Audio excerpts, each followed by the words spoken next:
கர்த்தர் அதிசயங்களை செய்கிறார் ஊழியங்கள் வழங்கும் தேவ ஆலோசனை. இந்த நாளிலும் கர்த்தருடைய ஊழியக்காரன் உங்களை வரவேற்கிறேன், உங்களை வாழ்த்துகிறேன், உங்களை ஆசீர்வதிக்கிறேன். கர்த்தர் உங்களை ஆசீர்வதிப்பார். எவ்வளவோ உலக பிரகாரமான வேலைப்பளுக்கள் இருந்த போதும், நெருக்கங்கள் இருந்த போதும், தேவனுடைய பாதத்திலே நீங்கள் அமர்ந்திருக்கிறீர்கள். கர்த்தருடைய வசனத்தை கேட்கிறீர்கள். ஆண்டவர் உங்களை நிச்சயமாய் ஆசீர்வதிப்பார். இன்றைய தேவ ஆலோசனை மூலம் நீங்கள் ஆசீர்வதிக்கப்படுவீர்கள். இன்றைக்கு தேவ ஆலோசனைக்காக தெரிந்து கொண்ட வேத வசனம் அப்போஸ்தலர் 20:19. அப்போஸ்தலர் 20:19. வெகு மனத்தாழ்மையோடும் மிகுந்த கண்ணீரோடும் யூதருடைய தீமையான யோசனையால் எனக்கு நேரிட்ட சோதனைகளோடும் நான் கர்த்தரை சேவித்தேன். இன்றைய தேவாலோசனையின் தலைப்பு, சோதனைகளோடு கர்த்தரை சேவிக்கிறீர்களா? சோதனைகளோடு கர்த்தரை சேவிக்கிறீர்களா? அப்போஸ்தலனாகிய பவுல் இந்த வசனத்திலே அவர் தன்னுடைய காரியத்தை வெளிப்படுத்துகிறார். எனக்கு மிகுந்த கண்ணீர், யூதர்கள் செய்த தீமையான காரியத்தின் நிமித்தம் நேரிட்ட சோதனைகள். ஆனாலும் நான் அதெல்லாம் சகித்து வெகு தாழ்மையாக இருந்து கர்த்தரைத்தான் சேவித்தேன், கர்த்தரை ஆராதித்தேன். எவ்வளோ பெரிய அருமையான ஒரு வார்த்தை! இந்த நாட்களில் கிறிஸ்தவர் என்று சொல்லுகிற அநேகர் தங்கள் வாழ்க்கையில் சில தீமையான காரியங்கள், சோதனைகள் வரும் பொழுது கர்த்தரை சேவிப்பதை, கர்த்தரை ஆராதிப்பதை விட்டுவிடுகிறார்கள். முதல்ல சோதனையாக இருக்கும்போது, நெருக்கமாக இருக்கும்போது ஆண்டவரை தேடுறாங்க. சில விடுதலைகளை பெறுகிறார்கள், ரட்சிப்பின் அனுபவத்தை பெறுகிறார்கள், ஆண்டவரை விசுவாசிக்க ஆரம்பிக்கிறார்கள். ஜீவனுள்ள நாளெல்லாம் கர்த்தரையே நான் சேவித்து ஆராதித்து வாழ்வேன் என்று தீர்மானிக்கிறார்கள். ஞானஸ்தானம் எடுக்கிறார்கள், அபிஷேகம் பெறுகிறார்கள், சில ஊழியங்களில் ஈடுபடுகிறார்கள். ஆனால் அதன் பிறகு சில சோதனைகள் வருகிறது, நமக்கு சில நெருக்கங்கள் வருகிறது, சில போராட்டங்கள் வருகிறது. அந்த நேரத்தில் என்ன செய்கிறாங்க? சிலர் கர்த்தரை விட்டுறாங்க, ஆராதனை விட்டுறாங்க, ஊழியங்களை விட்டு போயிடுறாங்க. லூக்கா சுவிசேஷத்தில் 8வது அதிகாரம் 13வது வசனத்தை வாசிக்கும்போது, கற்பாறையின் மேல் விதைக்கப்பட்டவர்கள் கேட்கும்போது சந்தோஷத்துடனே வசனத்தை ஏற்றுக்கொள்ளுகிறார்கள். ஆயிலும் தங்களுக்குள்ளே வேர் கொள்ளாதபடியினாலே கொஞ்சம் காலம் மாத்திரம் விசுவாசித்து சோதனை காலத்தில் பின்வாங்கி போகிறார்கள். வசனத்தை கேட்குறாங்க, அந்த வசனத்தில் அவங்க வேர் கொள்ளலை. அதனால் சோதனை வந்த உடனே பின்வாங்குறாங்களாம். பார்த்தீங்களா? வேத வசனங்களை வாசித்து தியானித்து கேட்டு அந்த வசனத்தில் வேர்கொண்டு வசனத்தை பிடித்து நம்முடைய வாழ்க்கையை நடத்த ஆரம்பிக்கும்போது, ஆழமாய் வசனத்தின்படி நம்முடைய வாழ்க்கை போய்கொண்டிருந்தால் சோதனை காலத்தில் பின்வாங்க மாட்டோம். அவங்க சோதனை காலத்தில் வசன தெளிவில்லாதவங்க, வசனத்தை சரியாக அறியாதவங்க, அதை நம்பாதவங்க, அதை பதித்து வைக்காதவங்க பின்வாங்குறாங்களாம். 1 கொரிந்தியர் 10வது அதிகாரத்தில்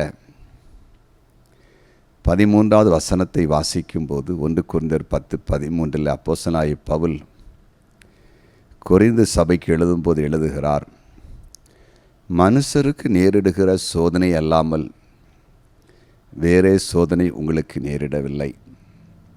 தேவன் உண்மையுள்ளவராயிருக்கிறார். உங்கள் திராணிக்கு மேலாக நீங்கள் சோதிக்கப்படுகிறதற்கு அவர் இடம் கொடாமல் சோதனையை தாங்கத்தக்கதாக சோதனையோடு கூட அதற்கு தப்பிக்கொள்ளும்படியான போக்கையும் உண்டாக்குவார்.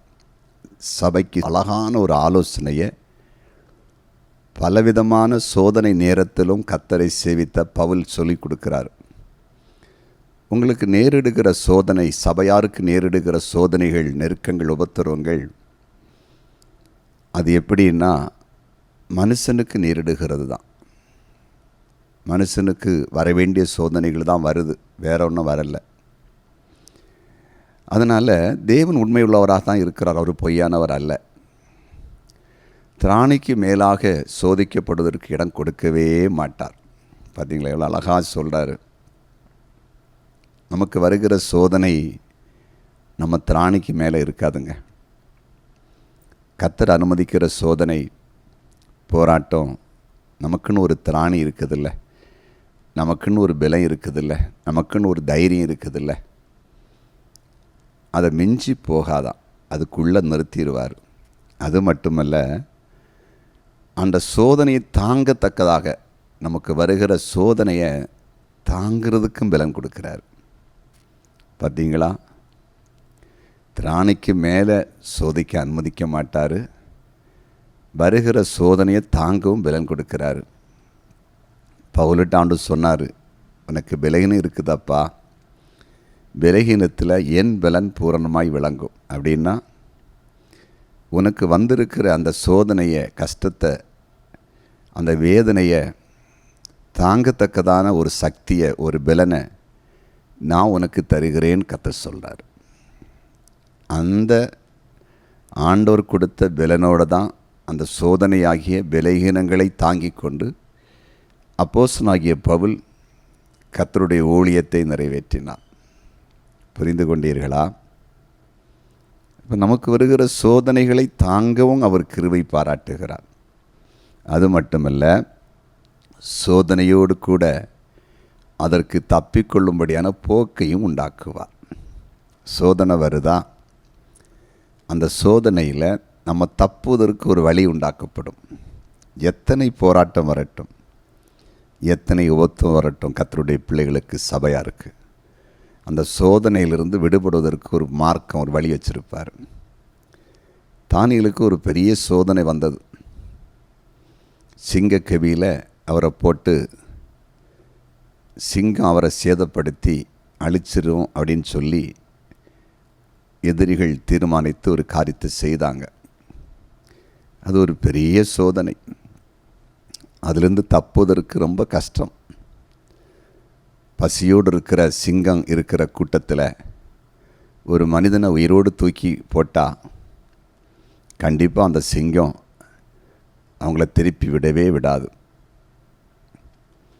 ஆனால் தேவன் அங்கே அந்த தானியேல் தப்பு வைப்பதற்கு ஒரு போக்கை உண்டாக்கினார், ஒரு வழியை உண்டாக்க. என்ன செய்தார்? சிங்கத்தின் வாயை கட்டினார்.